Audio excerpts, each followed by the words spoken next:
நண்பர்களுக்கு வணக்கம். மன்னிப்பாயா என் நேசமே பகுதி 5. பிரியா தன் உணவை உண்டுவிட்டு நிமிர, உன் அம்மா சமையல் சூப்பர் என்று ஷில்பா சிலாகிக்க அதை கேட்டவள் முகம் வாடியது. ஹேய், நல்லா இருக்குன்னு தானே சொன்னேன், சந்தோஷப்படணும், ஏன் இப்படி வருத்தப்படுற என்று கேட்டு இவள் சிரிக்க அவள் முகம் மாறாமல் இருந்தது. படப்படவென பொருந்து தழுபவளின் அமைதி ஏதோ ஒரு தவறு என்று பட, என்னாச்சு என்றால் மெதுவாக. தலையை மட்டும் மறுப்பாக ஆட்டியவள், என் அம்மா இறந்துட்டாங்க 3 மாதத்துக்கு முன்னமே என்று கூற, சமீபத்தில் தானா என்று அதிர்ந்தவள் அவள் கைகளை ஆறுதலாக தட்டிவிட்டு, என்னாச்சு? Heart attack.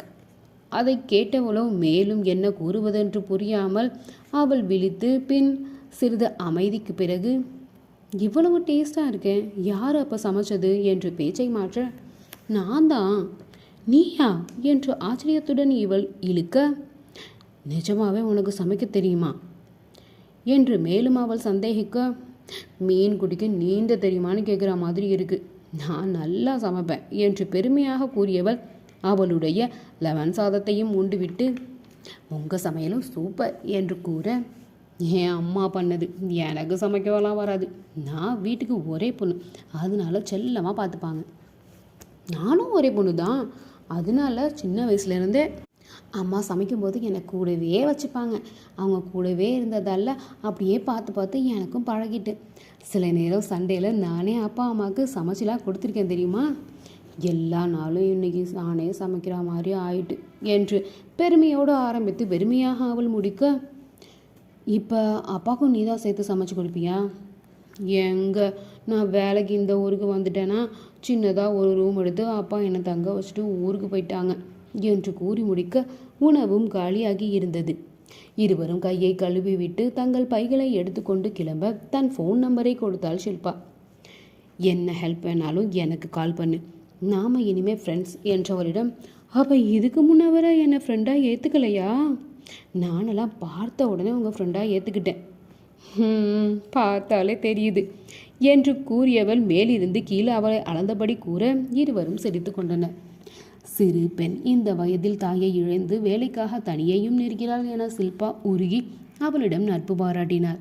மேலும் 1 வாரம் கடந்திருக்க பிரியாவிற்கு கொடுத்த பயிற்சி போதும் என்று முடிவு செய்து அவளுக்குண்டான வேலைகளை கொடுக்க துவங்கி இருந்தனர். அவளும் உற்சாகமாகவும் கவனமாகவும் அனைத்தும் செய்ய துவங்கினாள். ஆனால் அங்குதான் அவளுக்கு சோதனைகள் காத்திருந்தது. இவளுடைய வேலைகளை சரிபார்த்து ஒப்படைப்பது மாதவனுடைய வேலை. அதை முடித்து வம்சுடையம் அவன் ஒப்படைக்க வேண்டும்.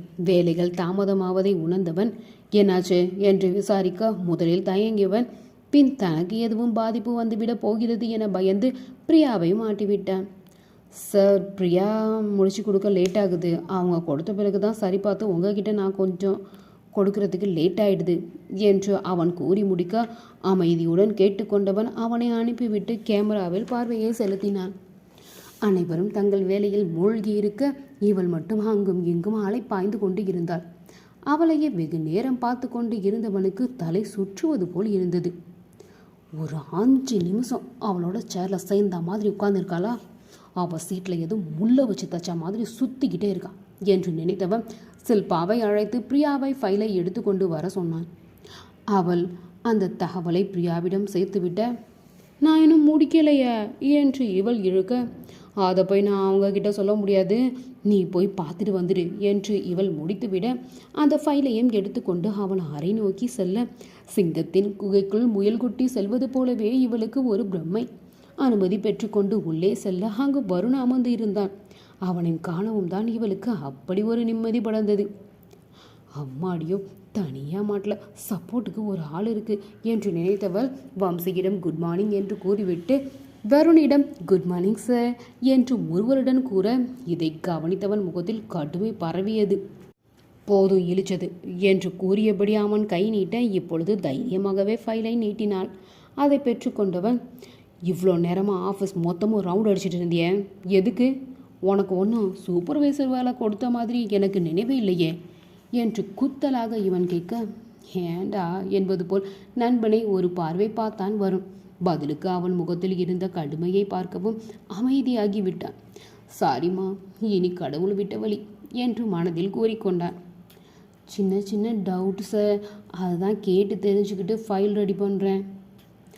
ஒரு ஆள் விடாமல் அத்தனை ஆள்கிட்டையும் போய் கேட்கிற. அவன் கேள்வியில் விழித்தவளோ, அதில் சார், ஒரே ஆளுகிட்ட திரும்ப திரும்ப கேட்டால் கோபப்படுவாங்கல்ல, அதுதான் ஒவ்வொரு டவுட்டும் ஒவ்வொருத்தவங்கள்ட்ட போய் கேட்டுக்கிட்டு இருக்கேன். அவங்களுக்கு கொஞ்சம் ஈஸியாக இருக்கும்ல. ஓஹோ, என்ன ஒரு புத்திசாலித்தனம் என அவன் இதழ்களில் கடுமையுடன் கூற, அதை கவனிக்காமல் அவள் மென்னகை புரிய, அதை பார்த்த வருணோ தலையில் அடிக்காத குறையாக முகத்தை திருப்பி கொண்டான்.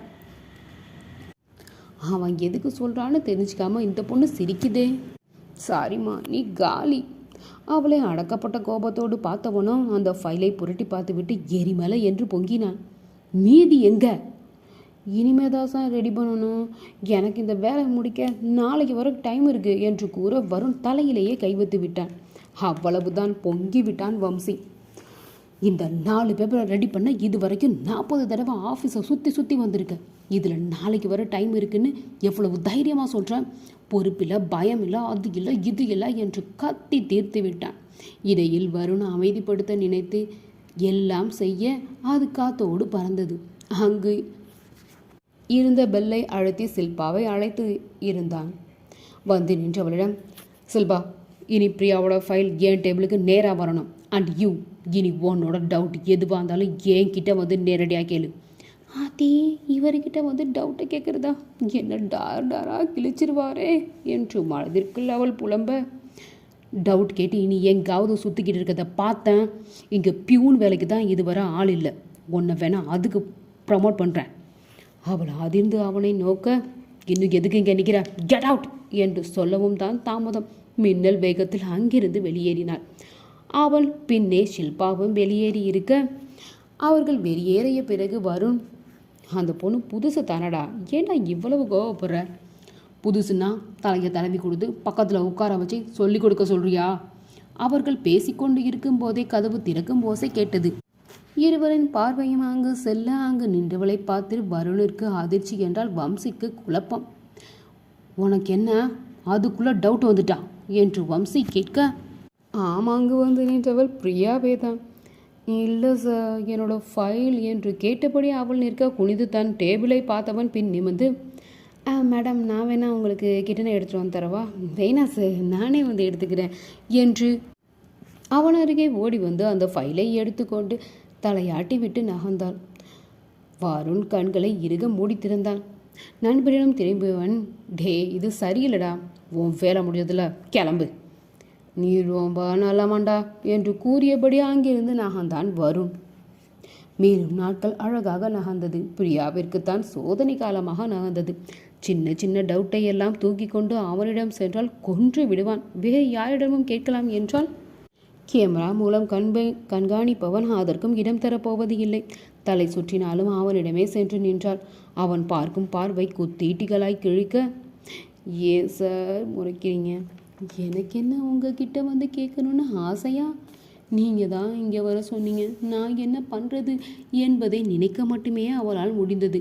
கேட்டால் விட்டு விடுவானா? அவளுக்கு முதலில் விளக்கம் கொடுத்தவன் பின் வாய் திறந்தான். இப்போ உன்னோட டவுட்டை கிளியர் செய்ய மற்றவங்க கிட்ட போய் நின்னு வையேன், உனக்கு விளக்குறதுக்குள்ளே அவங்க வேலையும் தாமதமாகும், உன் வேலையும் அறகுறையாக நின்று இருக்கும். நான் என் கம்பெனியை என்ன இழுத்து சாத்திட்டு போகவா முடியும்? அதுக்கு தான் என்கிட்டயே உன்னை டவுட் கேட்டு வர சொன்னேன். இப்போலாம் பாதி டவுட்டை நீயே கிளியர் செய்துக்கிற போலவே. தன் மனதில் தோன்றிய கேள்விக்கு அவன் தெளிவாக விளக்கம் கொடுக்க இவள் தான் திகைத்து நின்றாள். எதிரில் உள்ளவங்க பேசுகிறதே எனக்கு பாதி புரியாத நிலை தான். இந்த மனுஷன் என்ன நான் உள்ளுக நினச்சதுக்கெல்லாம் பதில் சொல்கிறாரு. இனி அலாட்டாக இருக்கணும்டா, அலாட்டு என்று நினைத்தவள் அவனிடம் அனுமதி பெற்றுவிட்டு அகன்றாள். ஒரு சில நேரம் என்ன ஏது என்று விளக்குபவன் ஒரு சில நேரம், நீ நிஜமாவே படிச்சுட்டு தான் சர்டிஃபிகேட் வாங்கினியா, இல்லை பிளாட்பாரத்தில் போட்டு வைக்கிறதுல உனக்கு தோதா உன்னை எடுத்துகிட்டு வரியா என்பான். உனக்கு பாடம் சொல்லி கொடுத்த வார்த்தையார கூப்பிட்டு வந்து மிதிக்கணும் என்பான் ஒரு சில நேரம். இரவில் தூங்கும்போது கூட அவனே கனவில் வந்து மிரட்டும் அளவு தூக்கம் கலைந்து எழுந்து அமர்வது அவள் வழக்கமாகி போனது இப்போவெல்லாம். இந்த கதை உங்களுக்கு பிடிச்சிருந்தா தொடர்ந்து கேட்டுட்டே இருங்க.